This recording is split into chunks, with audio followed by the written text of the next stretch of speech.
Okay, चलिए अब आगे बढ़ते हैं और अब बात करते हैं बिग मार्केट वॉइसेस में हमारे साथ जो हमारे पहले गेस्ट जुड़े हैं, प्रकाश दीवान .in के प्रकाश दीवान, उनसे बात करते हैं। Prakash ji, good morning. पहले कुछ रीसेंट जो मूव्स आए उनकी बात कर लेते हैं। ओला इलेक्ट्रिक आज का एक बड़ा मूवर, इस पर सबसे पहले क्या व्यू रहेगा? सॉरी, गुड मॉर्निंग अनुज। मैं नाम क्लियरली सुन नहीं पाया आपने जिस topic. Ola electric. Ola, okay okay, thanks. So of course देखिए, मार्केट का जो मोमेंटम है उसने इस पर्टिकुलर बिजनेस को, इस पर्टिकुलर स्टॉक को बहुत अलग तरीके से आंका है। मेरे हिसाब से अगर आप देखें तो जो क्वालिटी इलेक्ट्रिक व्हीकल्स की, टू व्हीलर्स की इस कंपनी की है, उसमें अभी भी इस टाइप की अश्योरेंस या कन्विक्शन नहीं है कि ये स्केलेबल बहुत ज्यादा हो पाएगा। और जो मार्केट की उम्मीद बन रही है कि बहुत सारे नए बिजनेसेस हैं बैटरी को लेके, उनका जो R&D सेंटर नई नई चीजें इंट्रोड्यूस करने की बातें कर रहा है, वो सारी अभी एक एक जिसको कहते हैं ना, वो प्रयोग के उसमें स्टेज में, फेज में है। कोई इस टाइप का कुछ हुआ नहीं है कि हम लोग ने प्रूफ ऑफ कॉन्सेप्ट देखा हो कि इसमें कमर्शलाइजेशन कब हो जाएगा और कितने मायने रखेगा उसके। So I think it's too early कि ये बहुत definitely two wheeler, electric two wheeler पे एलोकेशन जब करना होता है तो इंस्टीट्यूशंस को लेना पड़ता है। बट मैं समझता हूँ कि इस कंपनी को थोड़ा समय देना पड़ेगा अपने आप को स्थापित करने के लिए, अपने आप को अप्रूव करने के लिए। और उसके बाद इस स्टॉक का आपको एक री रेटिंग की जो जरूरत पड़ सकती है वो होगी। अभी तो इस लेवल पे भी थोड़ा मेरे हिसाब से महंगा है। ऊपर गया था, नीचे आया है, फिर भी IPO से ऊपर है। तो मैं तो अगर मेरे पास होता तो मैं तो प्रॉफिट बुक कर चुका होता। बट लॉन्ग टर्म इन्वेस्टिंग के लिए भी अभी फिलहाल कोई सलाह नहीं है इसके अंदर एंट्री करनी। ओके, अगर आपके पास होता तो प्रॉफिट बुक कर चुके होते। आपके पास अगर BSC होता तो क्या करते प्रकाश जी? नहीं, BSE देखिए बहुत एक जिसको कहते हैं ना, प्लेटफॉर्म प्ले है। अभी तो यूनिकली पोजीशन है क्योंकि NSE का शेयर अभी आपको अवेलेबल नहीं हुआ है। और मेरे हिसाब से जिस टाइप का ग्रोथ हमारे मार्केट में है, अब मार्केट में ग्रोथ थोड़ा सा NSE को ज्यादा हो या BSE को कम हो सकता है आगे पीछे चलते रहेगा। बट ये ग्रोथ कम होने वाला दिख नहीं रहा है। और जैसे जैसे मार्केट मैच्योर होगा, पार्टिसिपेशन लेवल हर हर जिसको कहते हैं ना, ऑल राउंड ग्रोथ आपको दिखेगी, नॉट जस्ट एक दो सेगमेंट में। मुझे लगता है ये बहुत ही आपको प्रॉमिसिंग प्लेयर रहेगा। इसको आप डिप्स में बाय कीजिए। अगर होता तो डेफिनेटली बेचता तो नहीं मैं, लेकिन अगर अगर लेने की चेष्टा करती है तो आपको शायद मौके मिलेंगे नीचे के लेवल्स में, क्योंकि रन अप थोड़ा सा अर्निंग से पहले आया हुआ है। तो जो अर्निंग्स आएंगी वो बाद में आएंगी, रन अप थोड़ा सा पहले। But you can definitely add to the port. Okay, अच्छा, पोर्टफोलियो में बजाज हाउसिंग फाइनेंस लिया क्या, या तो पहली बार IPO में मिला कि नहीं, और क्या लिस्टिंग के बाद लिया? IPO में अगर मिला है तो मुझे तो नहीं, जहां तक समझ तो आई। आपको मिला क्या? मैं आपसे पूछ रहा हूँ, आपको मिला क्या? नहीं नहीं, मुझे नहीं मिला। मुझे नहीं मिला अनुज। ना मैंने IPO के बाद लिया है अभी। हाँ। क्योंकि वैसा मौका ही नहीं लगा। जिस भाव पे लिस्ट हुआ, जो मार्केट कैप और प्राइस टू बुक है, मेरे जैसे वैल्यू इन्वेस्टर्स के लिए ये बड़ा मुश्किल हो जाता है लेना। मोमेंटम वाले जरूर ले पाए होंगे और कमाई भी कर रहे होंगे। बट मुझे ना लगा है ना अभी कोई इस टाइप की उम्मीद। और जो जो बाइंग भी आ रही है, इंटरेस्टिंगली ये क्या है कि आज बहुत टॉपिक ऑफ डिस्कशन चल रहा है हर जगह, कि बजाज फाइनेंस इतना महंगा होके भी क्यों चल रहा है, और हो सकता है मोमेंटम इसको बहुत ऊपर तक भी ले जाए और भी ऊपर ले जाए। लेकिन अनुज, ये ऐसा है कि इंस्टीट्यूशंस को अलॉटमेंट जो आप देखेंगे, जो एपेटाइट थी और जो अलॉटमेंट आया, उसमें काफी शॉर्टेज जैसी रही है, कमी रही। उस वजह से लोग ये सोच रहे हैं, जो इंस्टीट्यूशन है, मुझे लगता है सोच ये है कि भाई इसको हमको रखना तो है पोर्टफोलियो में, it's one of the best proxy to housing finance business. तो क्यों ना इसको आज ही ले लिया जाए। अब एक हो सकता सेकेंड, एक बार ज़रा चलते हैं लाल बागचा राजा के पास और वहाँ से जो कमेंट्स आ रही हैं। वहाँ से क्या ऑडियो नहीं है?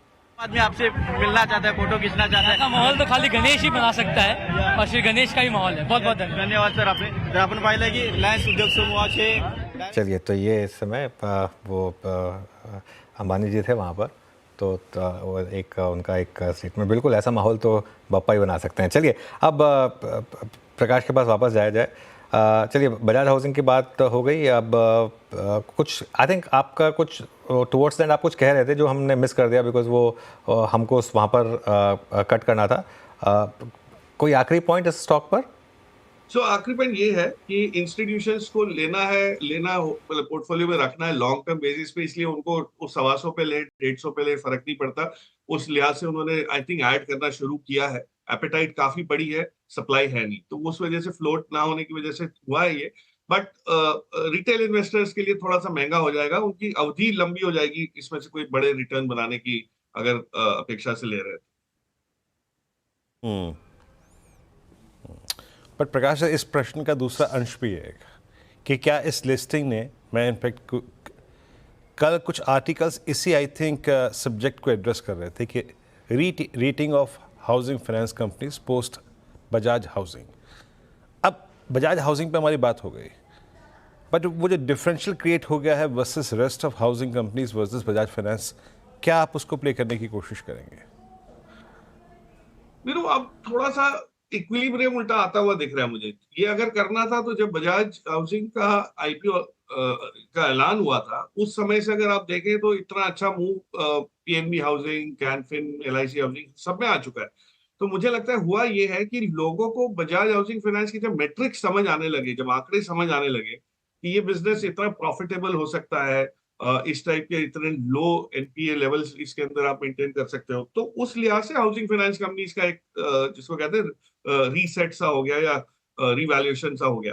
बट इसके बियॉन्ड ये चलते ही रहेंगे इसी प्रकार से जस्ट बिकॉज बजाज फाइनेंस से सस्ते, मैं नहीं मानता। इनकी जो क्वालिटी और जो बुक का साइज है उसके हिसाब से ये लिहाज से जो भाव आए हैं ये काफी जस्टिफाइड है। हाँ, लॉन्ग टर्म में ऑर्गेनिक ग्रोथ जैसे जैसे आएगा तो बढ़ेगी, लेकिन अब ये कोई आप सोचे कि इसके अंदर एकदम से 20-25% और चाल आ जाएगी, मेरा मानना है कि शायद ये नहीं हो सकता।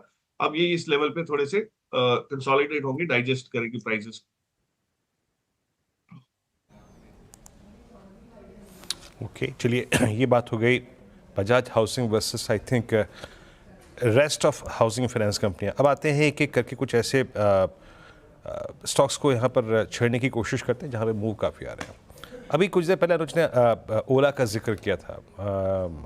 प्रकाश सर, टू व्हीलर स्पेस में हीरो मोटोकॉर्प, बजाज ऑटो, इन दोनों ने स्ट्रॉन्ग मूव जनरेट करे, ऑल टाइम हाई ट्रैजेक्टरी पे ट्रेड कर रहे हैं। बट रेस्ट ऑफ ऑटो में क्या कर रहे हैं? पैसेंजर व्हीकल सेगमेंट में जो कि थोड़ा सा ट्रबल फेज से गुजर रहा है, टाटा मोटर्स की अपनी परेशानियां हैं इस वक्त, डीप डिस्काउंट्स। फिर अगर आप टायर स्पेस में जाएं या फिर एंसिलरी स्पेस में जाएं, अभी अपॉर्चुनिटीज आपको ऑटो में दिखाई कर दे रही है। तो ऑटो सेक्टर जैसे आपने सही फरमाया, ओईएम्स का बिहेवियर एक अलग उस चाल चलता है और एंसिलरीज का एक अलग चाल चलता है। मैं ये मानता हूं कि दोनों के जो परिबल है वो अलग है। जैसे ओईएम साइड में अगर आप देखें तो हीरो मोटोकॉर्प नो डाउट चलना शुरू हुआ है कुछ महीनों से, पर जो रूरल इकोनॉमी की रिकवरी है और वो इतना अच्छा मॉनसून इस बार आपको आया है, तो मुझे लगता है कि जो फेस्टिवल सीजन में एक दौर शुरू होगा रीस्टॉकिंग का, इन्वेंट्री वापस बिल्डअप होनी शुरू होगी, उसमें बजाज से ज्यादा हीरो को फायदा हो सकता है। तो हीरो में अभी भी चाल है, Bajaj of course has already run up, तो थोड़ा सा वहां कंसोलिडेशन का एक एक्सपेक्टेशन बनी हुई है।